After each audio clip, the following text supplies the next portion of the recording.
So there's a saying, and I think it's attributed to one of the all-time hockey greats. His name is Wayne Gretzky. He says, skate to where the puck is going, not to where the puck has been.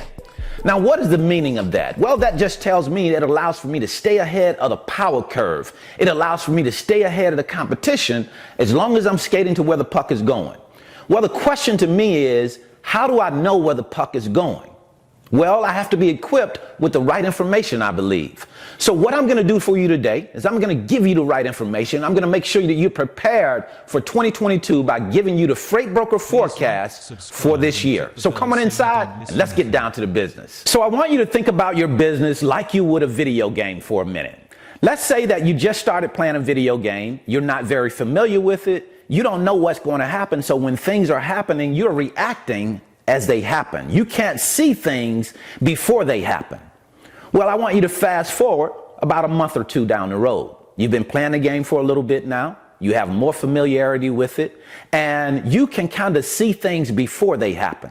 So you're going to be able to play that game, perform in that game a whole lot better because you can anticipate what's going to happen.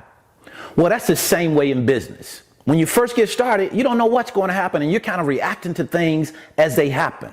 We don't want to be that way for too long. We want to be able to get to a point where we can see things coming, and we can have a plan already. We can already know how we're going to react based on what's coming instead of waiting for something to happen and then reacting. So one of the best things that you and I can do as business owners to be prepared for what's to come is to understand the time that we're living in. And we're currently living in what has been described as the information age or the technology age, also referred to as the digital age.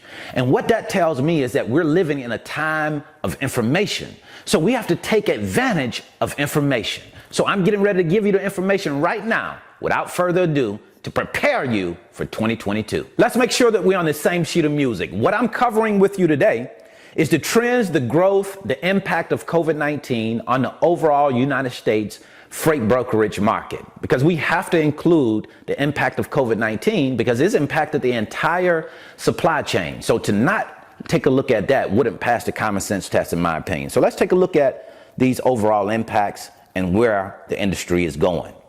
Now it says here first starting out that the penetration of U.S. freight brokerage in the total market is significantly increasing. So anytime it's increasing and not decreasing, I would think that would be a good indication that the business or the industry is going in the right direction. The number of entries processed by U.S. players has increased steadily over the years. U.S.-Mexico-Canada agreement, that's the USMCA, is further expected to help streamline cross-border shipments and create uniformity for supply chains in North America. Everything is about making the supply chain better, especially with all of the impacts and how it's been disrupted so far. The ongoing shortage of truck drivers, check this out, in the U.S. market has an adverse effect on businesses like freight brokerages. Now, regardless of what people say, we've heard this over and over and over again. You hear a lot of people say, oh, there's no problem with a trucker shortage or a driver shortage. There is a driver shortage. There is no way that you can deny that. A lot of people say, oh, there's no driver shortage because, you know, we have enough drivers. Not a question of whether you have enough drivers. The question is, do you have enough drivers that are willing to drive? And right now, that's not the case. We do not have enough drivers, so there's a driver shortage. So they're telling us that brokerages or businesses like ours, freight brokerages, will be impacted, an adverse effect on your business, okay? Now, of course, it's going to adversely impact your business because we're heavily dependent on truck drivers. I don't know of non-asset freight brokers who are not dependent on truck drivers, and that's totally dependent because if you don't have assets of your own, you have to use someone else's. And in this case, even if you had assets, you're still going to use other truckers' assets. So there being a shortage in trucks causes a problems for us, for all of us. This kind of scenario forces the freight brokers to quote more price to the shippers. So basically what they're saying is when you have a shortage of trucks, this is going to increase price. And anytime you're increasing prices on freight, that's going to at some point get down to the end user. The customer will end up paying for those increases. And if you don't account for the driver shortage within your negotiation with shippers, it's very likely that your number will be too low. And a low number within the environment that we're currently in, where there are already truck driver shortages, will absolutely cause you to struggle and struggle mightily to get loads moved. And even if you don't struggle so much, even if you find a carrier to take that load, it's not very likely that those carriers will be looking for you on the next load. Now, when you know that there are shortages, when you know that there are truck driver shortages, you want to make sure that your trucking network is squared away. You want to make sure you shore up your trucking network. And that's at all times, regardless of whether there are shortage or not, because we're so heavily dependent on truck drivers. But definitely, when you know that there's a shortage, you want to make sure that you're taking advantage of all opportunities to build new relationships with carriers and to make sure that those relationships that you have in place already is squared away. Now, what do I mean about squaring those relationships away? Well, when you're working with carriers and you're already short on carriers, you got to make sure that you're giving a reason, or giving those carriers a reason to want to work with you again. So when we're taking a look at rates and giving rates out to carriers, or saying, hey, this is what we have in the rate, we want to make sure that rate is a decent rate, especially in this type of environment. So you have to look at this from the standpoint, when you start negotiating with shippers, you have to take into accountability that we are already short on drivers. It says that the U.S. less than truckload LTL segment is facing intense competitive rivalry. The LTL freight brokers are implementing innovations in North American LTL to drive the next leg of profit improvement. Now, listen to that. It's telling you that LTL is a competitive space. Now, it's talking about innovations and doing things a little bit different so that you'll have access to more trucks, more LTL carriers. Now, how does that pertain to you as a small freight broker?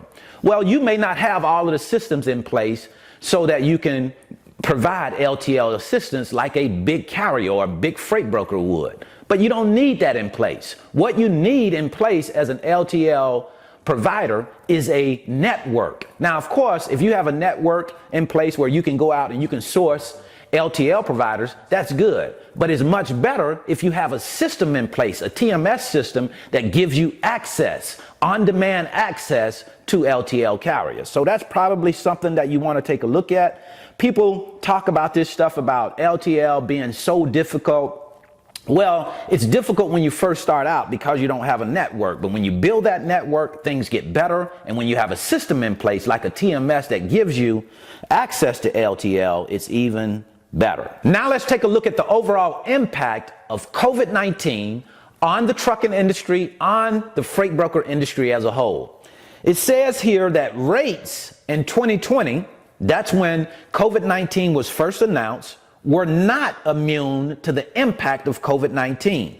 It says in April 2020, spot market rates sunk to a 3-year low. Now we're dealing with Omicron. We also have the vaccines in place, so that has helped out a whole lot, but we don't know how we're going to be impacted going forward. We can take a look at history. We can take a look at what happened when we first came into this COVID environment, how rates have been impacted since that time, and we can kind of look at what's happening right now with this new variant. It is not as bad as previous variants, according to what the experts are saying. So hopefully it won't have as big of an impact as we're moving forward. Hopefully COVID-19 is starting to get behind us. Now, I know with this new variant, it doesn't really seem that way, but this new variant not having as much of an impact as others say to me that maybe, just maybe, we're getting out of the woods as it pertains to COVID. At least I'm going to keep a positive attitude and hope that that's the direction that we're going anyway. Because look, what are the alternatives? We can have a pessimistic attitude, a bad attitude, and say things are going to get worse. I'm hoping that it's not. I'm going to hope for the best. So now let's take a look at the competition, who it is that we're competing against, and what is it that we're facing as competitors in this space.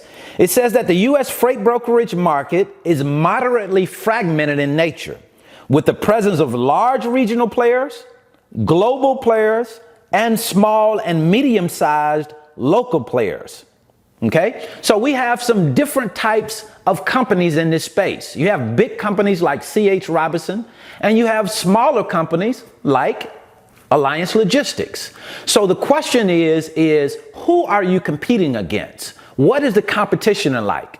It says here that C.H. Robinson dominates the industry, followed by XPO Logistics and Hub Group Mode Transportation. The freight brokerage market is top heavy, with about 8 to 10 firms accounting for more than a third of the global gross revenues. Now, personally, I don't think this is anything to be alarmed by. You have big companies in all spaces.